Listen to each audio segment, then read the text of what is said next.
Mari kita jujur sejak awal. Masalah terbesar dalam video ini bukan soal Isa atau Muhammad. Masalahnya adalah cara kitab suci dibaca dengan standar ganda. Ketika satu ayat nyaman, ia dibaca apa adanya. Ketika satu ayat mengganggu, ia disebut salah tafsir. Ketika satu nabi disebut suci oleh teks, kita terima. Ketika nabi lain tidak disebut suci, kita diminta jangan literal. Dan di titik itulah, iman berhenti mencari kebenaran, lalu mulai menawar makna. Video ini bukan ingin menghina, bukan pula ingin mengkristenkan atau mengislamkan siapapun. Video ini hanya mengajukan satu pertanyaan kritis. Apakah kita membaca Al-Quran untuk taat pada teks, atau untuk menyelamatkan kesimpulan yang sudah kita pegang? Selamat malam. Assalamualaikum abang. Ini orang Islam, contoh orang Islam nggak percaya lagi dengan ajaran Muhammad nih. Ya silakan nyalakan kamera dulu Sulaiman. Sulaiman, Bentar, di dalam agama Islam, saya pakai baju bentar. ya silakan. Ya, Di dalam agama Islam itu tidak boleh Anda itu memberikan salam kepada orang non-Muslim. Kepada orang Yahudi, orang Nasrani nggak boleh Anda berikan salam. Oke. Yang mana ayatnya yang mengatakan tidak boleh, Bang? Di dalam hadis Muhammad berkata, jangan bunyinya gimana, Bang? Ya Tuhan. Baik teman-teman, kita harus sabar ya, karena orang-orang yang seperti ini itu banyak sekali teman-teman. Abang nggak pernah ya nonton siaran saya sebelumnya? Pernah, Bang, lewat-lewat saja. Wah, lewat-lewat saja. Pantesan masih Islam ya. Abang kapan Baik. Islamnya, Bang? Gimana? Abangnya kapan Islamnya, Bang? Kalau Muhammad udah taubat, tapi sayangnya Muhammad udah meninggal sebelum taubat. Yesus sudah taubat ya, Bang? Bang, di dalam Al-Quran, Anda percaya Al-Quran nggak? Alhamdulillah, Masya Allah. Siapa sosok yang suci di dalam Al-Quran? Ya Allah lah. Kalau saya tunjukkan bahwasanya Isa itu adalah sosok yang suci, gimana? Ya tunjukkan saja, tidak masalah, Bang. Nah, coba buka Quran surat Maryam ayat yang ke-16, coba. Abang bacakan lah, Bang. Abang Kamu punya Al-Quran nggak di situ? Ada, tapi abang bacakan saja. Oke, karena orang Islam pemalas. Baik, saya tunjukkan. Surat Maryam ayat yang ke-16 ya.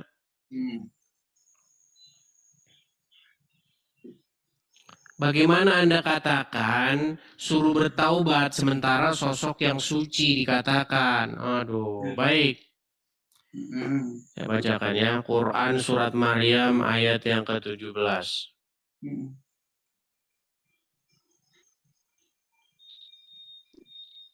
Oh, 19 ya, nih.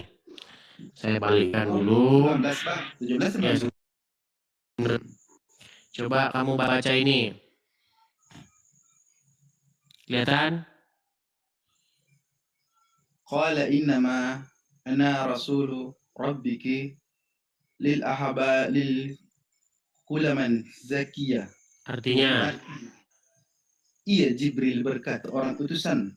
Alhamdulillah, dia utusan. Untuk memberimu seorang anak laki-laki yang suci. Alhamdulillah, Bang. Siapa yang suci?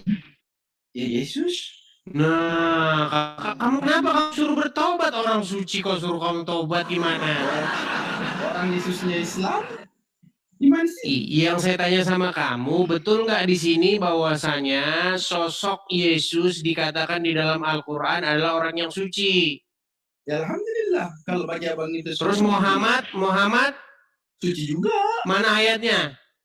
Ya, abang cari di Al-Quran lah. Ya nggak ada. Alhamdulillah. Abang ini pintar baca Arab, Bang. Bahasa Arab bisa. Sulaiman, di sini kita bukan mau lomba-lomba baca. Di sini kita lomba untuk memahami.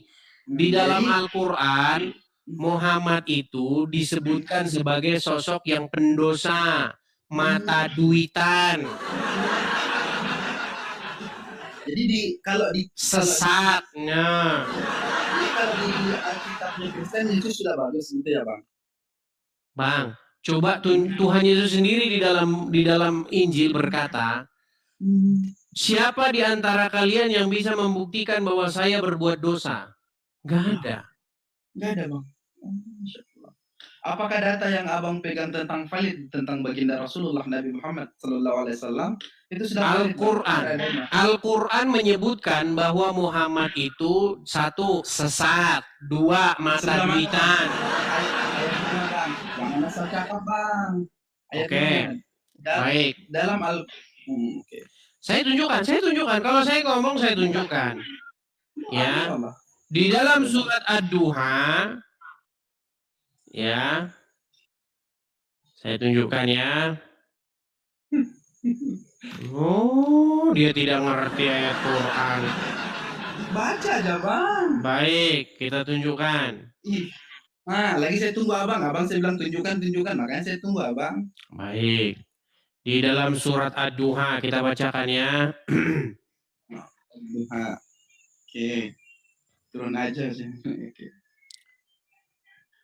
Coba kita baca surat Ad-Duha ayat yang ke-7 ya. Saya balikan lagi kamera saya. Ini orang-orang Islam ini teman-teman kita harus sadarkan ya. Pelan-pelan menyadarkan mereka.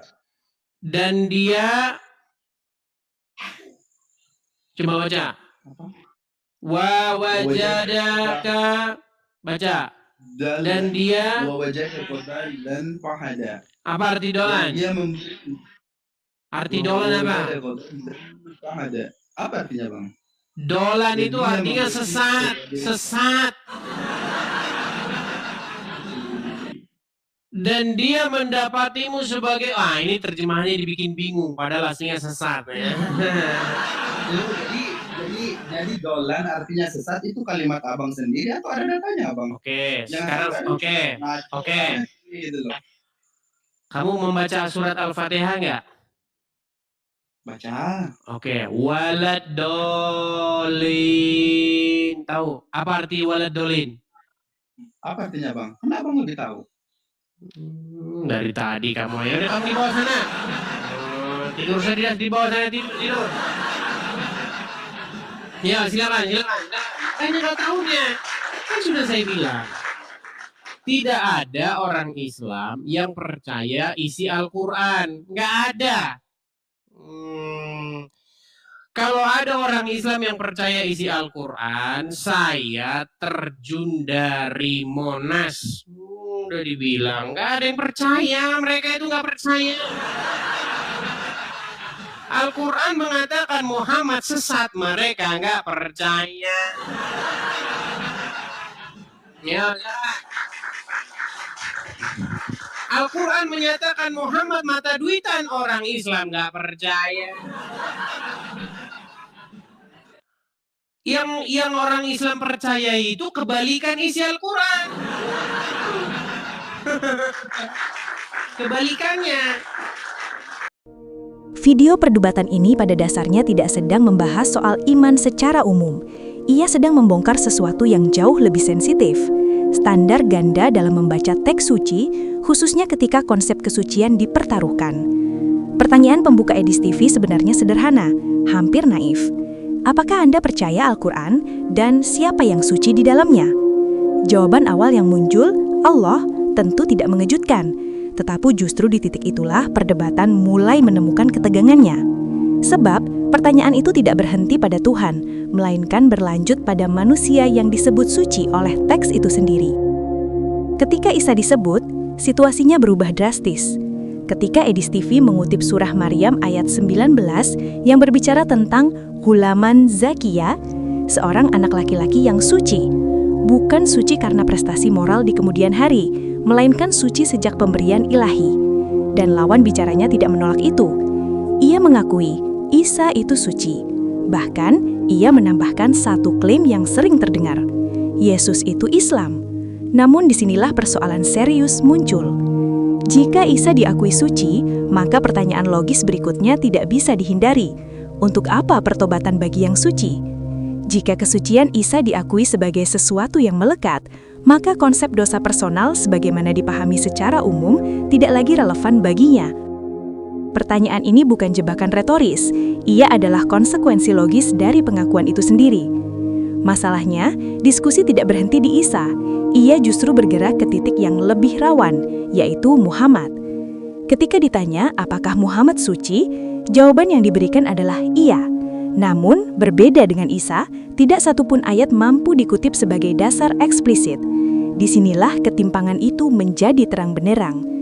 Isa disebut suci dengan ayat, Muhammad disebut suci dengan asumsi. Edis TV lalu mengambil langkah yang lebih berani dan tentu saja lebih kontroversial. Ia mengutip surah Ad-Duha ayat 7 yang secara literal berbicara tentang kondisi dhol sebelum mendapat petunjuk. Di titik ini, perdebatan meledak. Lawan bicaranya segera menolak tafsiran tersebut, menuduh Edis TV tidak memahami konteks, tidak mengerti bahasa Arab, dan tidak sah menafsirkan Al-Quran secara harfiah. Ini adalah pola klasik dalam debat agama.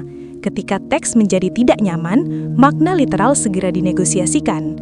Namun, ada satu pertanyaan penting yang tidak pernah dijawab secara tuntas. Jika kata dhol tidak bermakna sesat dalam arti moral atau spiritual, mengapa ayat itu tetap menggunakan istilah tersebut untuk Muhammad? Dan mengapa tidak ditemukan satupun ayat yang secara eksplisit menyebut Muhammad sebagai zaki, sebagaimana Isa disebut? Disinilah narasi kesucian mulai retak. Edis TV memperkuat kontras itu dengan membandingkan figur Isa dalam Injil yang secara terbuka menantang siapapun untuk membuktikan dosanya, dengan Muhammad yang dalam Al-Quran justru beberapa kali ditegur, diperingatkan, bahkan diminta untuk memohon ampun. Ini bukan serangan emosional, ini adalah perbandingan tekstual. Respon Sulaiman sayangnya tidak bergerak ke arah klarifikasi teologis yang mendalam.